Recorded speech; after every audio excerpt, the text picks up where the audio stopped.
Hi, I'm Jim Wombold, brought to you by BigRackBuckLord.com. Uh, I just wanted to make a short video here and let you in on what just happened. Ryan Adams, owner of Bell Hill Forge blacksmith shop in southern Maine, made this knife for me pretty much. It's all hand forged, uh, beautiful piece of work. And the deal was he wants me to test it. He wants me to put it through the ringer. He wants me to take it hunting, camping, whatever I can do with it, and find all the pros and cons to this knife. Well, I'll tell you what, so far, this is it. I just got it, and we're going to go through it together, and I'm going to share with you what I like about a knife for bushcraft or camping or just plain anything.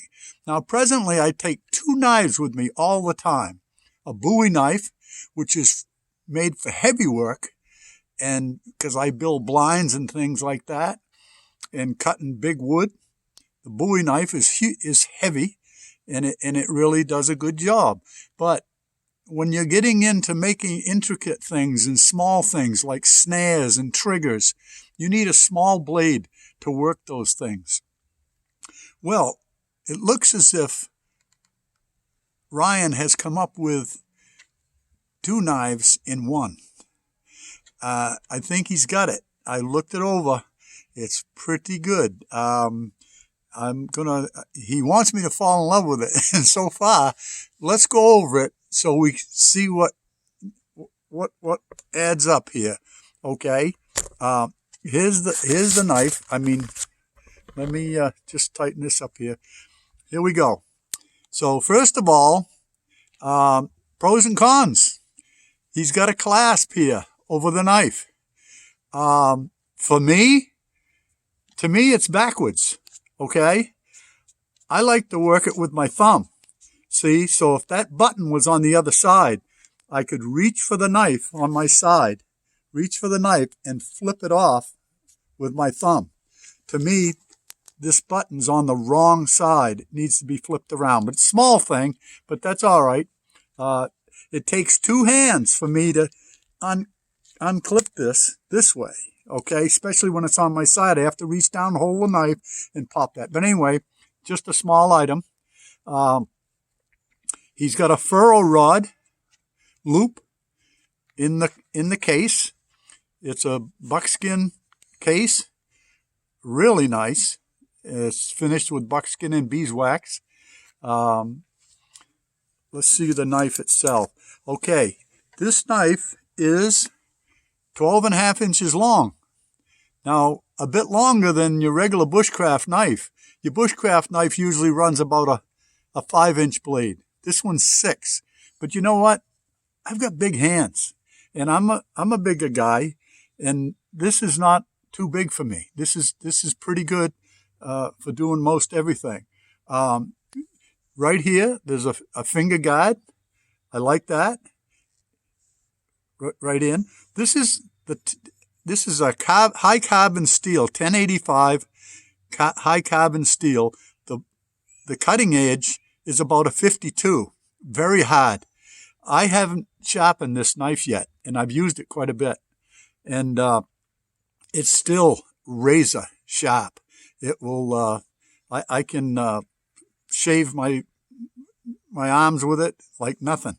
But anyway, that and it's got a nice raised walnut handle with a white inlaid and 1/8 inch brass pins that go through. Very comfortable to hold. Okay. A lot of knives, bushcraft knives, have a hammer flat end on the top. They have a name for that, and I can't think of it right now, but whatever. This one here, he made with a lanyard. Okay. And if you look up close, this, to me, is what we call a blacksmith's signature. Okay. You don't find many knives that do that. But I think he put his signature on it, and it's pretty plain to see that he has his R A right there for Ryan Adams, which is really nice. I enjoy having that on there.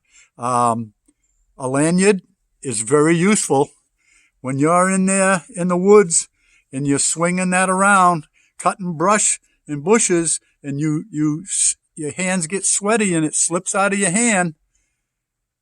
At least you got it. It's not going to stick in your foot.